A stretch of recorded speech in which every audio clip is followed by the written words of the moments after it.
আমি আর খেতে পারছি না।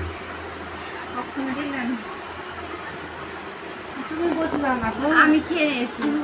কি করো? আমাকে দেবে না? জিনিসটা নিচে নামা নাম ক্রেটা তোমাকে না দিয়ে পাড়িয়ে দিদি ভাই। দাঁড়াও দাঁড়াও, আমি বলছি দাঁড়াও। তোমাকে আমি বেশি বেশি করে তুমি যেমন করে তুলবা না কেউ খাইতে পারবে না, খাওয়াবে না।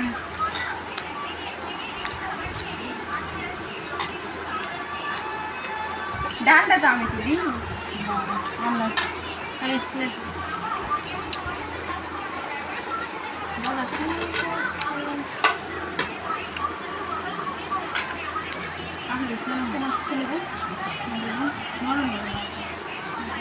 আর দিও না, আর দিও না।